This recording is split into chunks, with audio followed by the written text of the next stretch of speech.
आज आपण अगदी झटपट अशी दुधी भोपळ्याची भाजी पाहणार आहोत।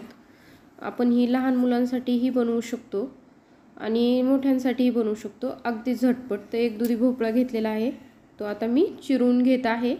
अर्ध्या दुधी भोपळ्याची आपण ही भाजी करणार आहोत। तुम्हाला हव्या त्या आकारामध्ये लहान कट करू शकता किंवा मोठ्या फोडी कट करू शकता। तर हा दुधी भोपळा की नाही मी आता कट करून घेत आहे। पाहू शकता तुम्ही अगदी म्हणजे बारीक बारीक कट केलेला आहे आणि अर्धाच घेतलेला आहे आणि अर्धा रव दिलेला आहे। आता लसूणाच्या 7 ते 8 पाकळ्या घेतल्यात, त्याही छोट्या छोट्या कट करून घेतलेल्या आहेत। आता आपण लगेच बनवणार आहोत। पाहू शकता तेल टाकलेलं आहे 2 चमचे, यामध्ये मोहरी, जिरे 1 चमचा आणि लसूण टाकलेला आहे। हे थोडंसं गोल्डन होईपर्यंत आपण परतून घेणार आहोत।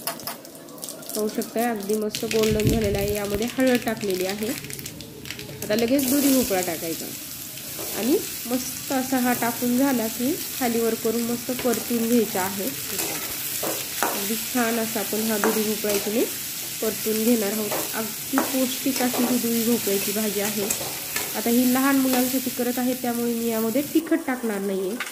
तर तुम्ही पाहू शकता आपण लहान मुलांच्या टिफिनसाठी म्हणजे अगदी जे कमी तिखट खातात त्यांच्यासाठी बनवत आहे।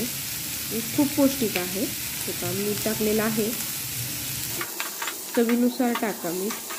आता मस्त असं परतून घेत आहे, अगदी छान असं परतून घेतलेलं आहे। आणि आता 1 मिनिटाची की नाही इथे वाफ घ्यायची, कमी गॅसवर घ्यायची। हे पहा 1 मिनिटाची वाफ पण घेऊन झालेली आहे।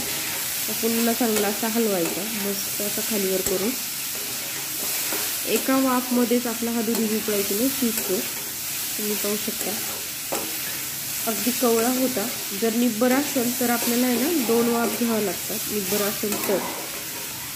हा मस्त असा हलवून घेतलेला आहे। आता पाहू शकता पुन्हा झाकण ठेवले थोडं आणि आता हे पहा झाकण काढलेलं आहे आणि पुन्हा एकदा हलवून घेतलेलं आहे।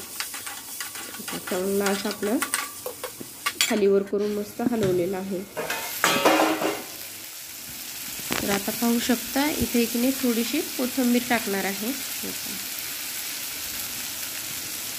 थोडीशी कोथिंबीर टाकलेली आहे। आता इथं 2 ते 3 चमचे तुम्ही शेंगदाण्याचं कूट टाकू शकता। जर असं जाडसर असेल तरीही जमतं, मी थोडंसं बारीक केलेलं आहे।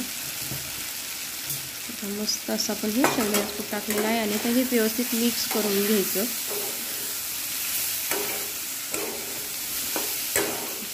व्यवस्थित मिक्स करून घेतलेलं आहे। आज जसं आपण खारं वांग करतो तसं म्हणायला काही हरकत नाही की आपण हे दुधी भोपळाही खाराच केलेला आहे, कारण यामध्ये आपण इथे तिखट कोणतंच वापरलं नाही, लाल नाही, हिरवी मिरचीही नाही। तर पाहू शकता आपला दुधी भोपळा इथे शिजलेला आहे। अगदी मस्त अशी आपली ही दुधी भोपळ्याची भाजी होते। किती मस्त दिसत आहे आणि खाण्यासाठी ही खूप टेस्टी लागतो आणि खूप पौष्टिक असतो। जे वेट लॉस करतात त्यांच्यासाठी ही हा दुधी भोपळ्याची भाजी खूपच मस्त आहे आणि सगळ्यांसाठी चांगली आहे। हे खायलाच पाहिजे आठवड्यातून 2 ते 3 वेळा। तर पाहू शकताय किती मस्त अशी आपली ही दुधी भोपळ्याची भाजी अगदी झटपट झालेली आहे। हे पहा, तुम्हाला जर माझे व्हिडिओ आवडत असतील तर माझ्या व्हिडिओला लाईक, शेअर, सबस्क्राईब नक्की करा।